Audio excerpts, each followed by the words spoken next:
Hello students, welcome to my YouTube channel Amit chemistry classes. आज हम discuss करेंगे NEET 2020 में आए हुए कुछ क्वेश्चंस की। क्वेश्चन है a tertiary butyl carbocation is more stable than secondary butyl carbocation because of which of the following. तो पूछ रहा है कि टर्सरी ब्यूटाइल कार्बोकैटायन जो है वो सेकेंडरी ब्यूटाइल कार्बोकैटायन से ज़्यादा स्टेबल क्यों होता है।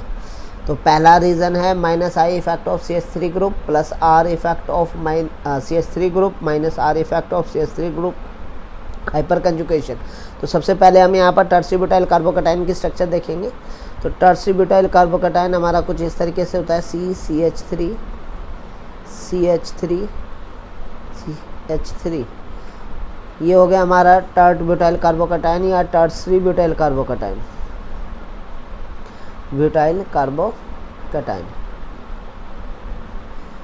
तो अगर हम यहाँ पर देखें तो यहाँ पर टोटल 9 हाइपर कंजुकेशन स्ट्रक्चर बन सकती हैं।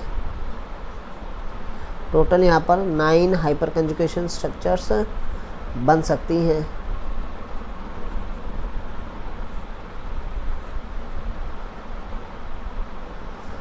और वहीं पर अगर हम सेकेंडरी ब्यूटाइल को देखें तो सेकेंडरी ब्यूटाइल कार्बोकैटायन ये होता है हमारा CH3 CH2 CH3 positive charge. ये हमारा हो गया सेक ब्यूटाइल कार्बोकैटायन या सेकेंडरी ब्यूटाइल कार्बोकैटायन।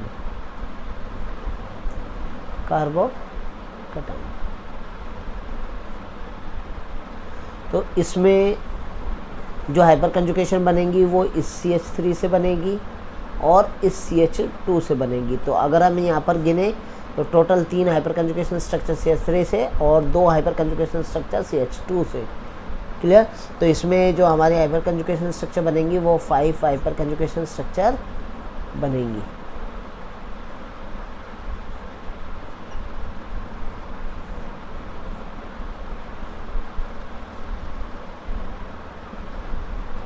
तो इसीलिए जो tert butyl more the number of as हमने पढ़ा है more the number of hyperconjugation structure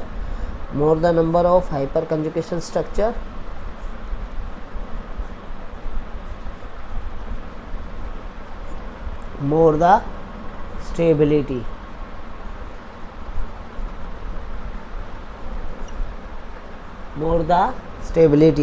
ठीक है। तो यहाँ पर अगर हम देखेंगे तो इस टर्ट ब्यूटाइल कार्बोकैटायन में 9 हाइपर कंजुकेशन स्ट्रक्चर बन रही है, जबकि सेकेंडरी ब्यूटाइल कार्बोकैटायन में 5 हाइपर कंजुकेशन स्ट्रक्चर बन रही है। तो इसीलिए टर्ट ब्यूटाइल कार्बोकैटायन ज़्यादा स्टेबल होता है देन सेकेंडरी ब्यूटाइल। तो इसका आंसर जो हो जाएगा वो हो जाएगा 4th हाइपर कंजुकेशन। नाउ ये क्वेश्चन भी नीट 2020 में आया हुआ क्वेश्चन है। क्वेश्चन है which of the following amine will give the carbylamine test. तो कह रहा है कि इनमें से कौन सी अमीन जो है वो कार्बाइल अमीन टेस्ट देगा। तो हमें 4 अमीन्स यहाँ पर दिया है। ये एनिलीन है, ये एन मिथाइल एनिलीन है,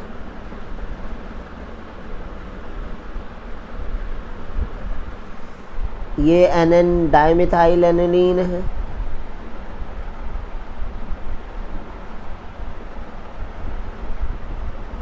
और ये N इथाइल एनिलीन है। तो बेसिकली हमें दे रखे हैं, कुछ अमीन्स दे रखी हैं और हमसे पूछा है कि इनमें से कौन सा कार्बाइल अमीन टेस्ट दे देगा। तो कार्बाइल अमीन टेस्ट की बात कर लेते हैं। तो कार्बाइल अमीन में 1 डिग्री अमीन की जो रिएक्शन है वो हम क्लोरोफॉर्म और KOH के साथ कराते हैं और आइसोनाइट्राइल हमारा RNC यहाँ पर एज अ प्रोडक्ट बनता है जो कि हमें रोटन एक्स स्मेल देता है कार्बाइल।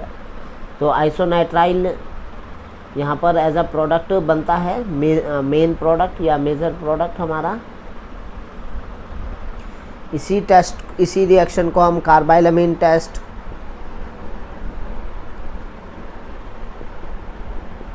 या फिर आइसोनाइट्राइल टेस्ट भी कहते हैं, क्योंकि इसमें आइसोनाइट्राइल बनता है जो कि हमारा मेजर प्रोडक्ट के रूप में बनता है और इसमें रोटन एक्स स्मेल आती है। तो बेसिकली जो ये रिएक्शन है ये सिर्फ और सिर्फ 1 डिग्री अमीन ही देखते हैं। ये 1 डिग्री अमीन होना चाहिए, चाहे वो एलिफेटिक हो या फिर एरोमेटिक हो। तो एलिफेटिक और एरोमेटिक 1 डिग्री अमीन जो है वो कार्बाइल अमीन टेस्ट देती है। तो अगर हम एनिलीन की बात करें तो ये 1 डिग्री है, अगर हम एन मिथाइल एनिलीन की बात करें तो ये 2 डिग्री है, और अगर हम एन डाइमिथाइल एनिलीन की बात करें तो ये 3 डिग्री अमीन है और ये 2 डिग्री अमीन है।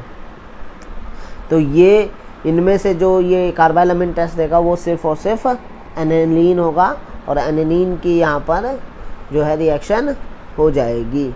ये क्वेश्चन भी नीट 2020 में आया हुआ क्वेश्चन है reaction between acetone and methyl magnesium chloride followed by hydrolysis will give.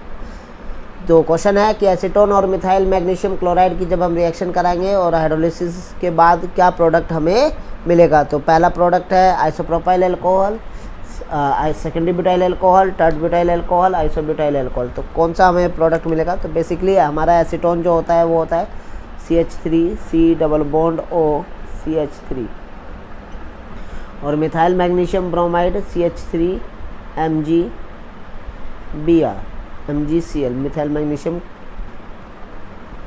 ये बेसिकली न्यूक्लियोफिलिक एडिशन का एग्जांपल है। तो यहाँ पे ये इस तरीके से अटैक करेगा मिथाइल ग्रुप, और हमारा ये बन जाएगा CH3C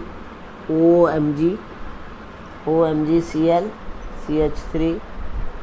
CH3 इसके बाद जब हम इसका हाइड्रोलिसिस करेंगे तो हमें यहाँ पर जो है ये OH में चेंज हो जाएगा, OMgCl CH3COH CH3 तो हमारा जो प्रोडक्ट बनेगा वो बनेगा टर्ड ब्यूटाइल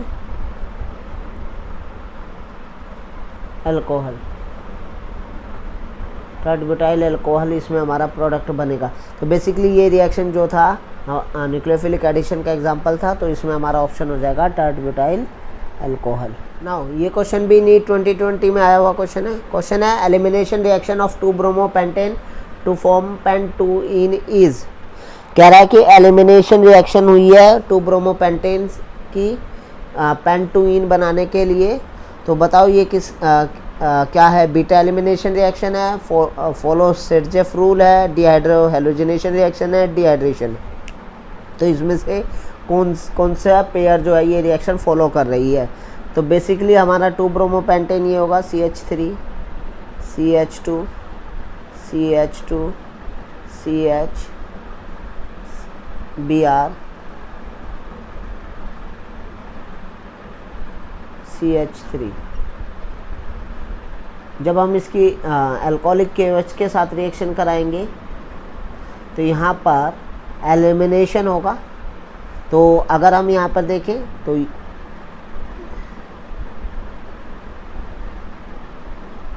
ये H, इधर ये H, ये कार्बन हमारी अल्फ़ा, ये कार्बन हमारी बीटा, और ये कार्बन भी हमारी बीटा हो जाएगी। तो इससे जुड़ी हाइड्रोजन बीटा हाइड्रोजन हो जाएंगी। तो यहाँ से क्या होगा, एलिमिनेशन होगा, और एलिमिनेशन होगा तो हमारा प्रोडक्ट क्या बनेगा, हमारा प्रोडक्ट बनेगा CH3 CH2 CH double bond CH CH3। ये हो गया पेंट-2-इन। ये इसमें हमारा मेजर प्रोडक्ट दिया हुआ है क्वेश्चन में, ठीक है। तो यहाँ से बेसिकली यहाँ से H जाता है इस तरीके से, और यहाँ से ये Br जाता है, तो यहाँ डबल बॉन्ड जनरेट होता है। ये एग्जांपल है बीटा एलिमिनेशन का, ये एग्जांपल है बीटा एलिमिनेशन का, क्योंकि बीटा पे से हाइड्रोजन गया है, अल्फ़ा से ब्रोमीन गया है। और इस रिएक्शन को क्योंकि यहाँ पर साथ में हमारा HBr भी बनता है, तो इसीलिए इसको डिहाइड्रो हेलोजिनेशन भी कहते हैं। और इसमें सर्जेफ रूल फॉलो हुआ है। सर्जेफ रूल कहता है more substituted alkene will be the major product. तो इसमें पेंट-2-इन जो है वो मोर सब्स्टिट्यूटेड है और हमारा मेजर प्रोडक्ट है। तो बेसिकली इसमें बीटा एलिमिनेशन हुआ है, सर्जेफ रूल लगा है,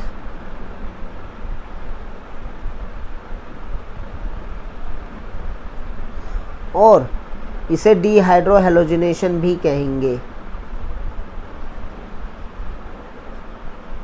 इसे हम डिहाइड्रो हेलोजिनेशन भी कहेंगे।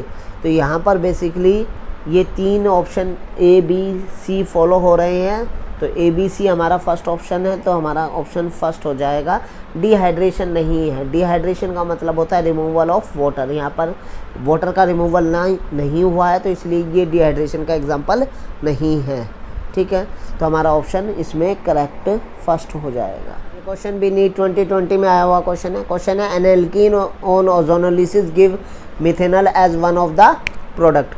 तो इनमें से पूछा है कि हमें 4 ऑप्शन दिए हैं और किसका ओजोनोलिसिस करने पर हमें मिथेनॉल एज अ प्रोडक्ट मिलेगा।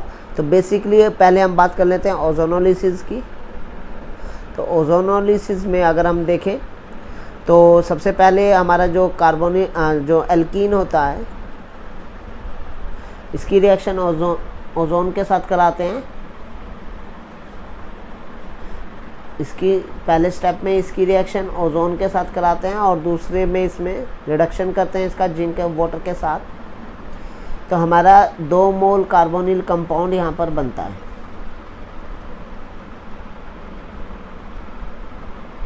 दो मोल हमारा कार्बोनिल कंपाउंड हमारा यहाँ पर बनता है। इसको इस तरीके से लिख सकते हैं C double bond O double H।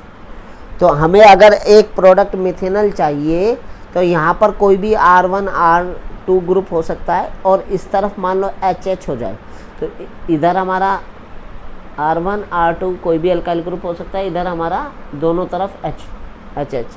तो मतलब हमें टर्मिनल CH2 ग्रुप चाहिए। एल्कीन में हमें टर्मिनल CH2 ग्रुप चाहिए। तो टर्मिनल CH2 ग्रुप जो है इन एल्कीन जो है वो ओजोनोलिसिस पर यील्ड करेगा मिथेनॉल एज अ प्रोडक्ट। तो अगर हम पहले एल्कीन को देखें तो इसमें टर्मिनल CH3 ग्रुप है।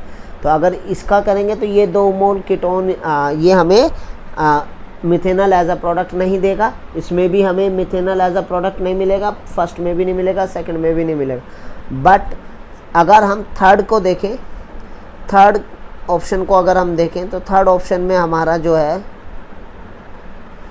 थर्ड ऑप्शन में जो हमारा वो है कुछ इस तरीके से CH2 CH double bond CH2 है। टर्मिनल CH2 ग्रुप है इसमें।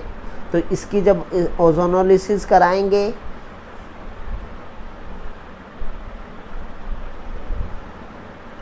तो हमारा जो प्रोडक्ट बनेगा वो कुछ इस तरीके का बनेगा।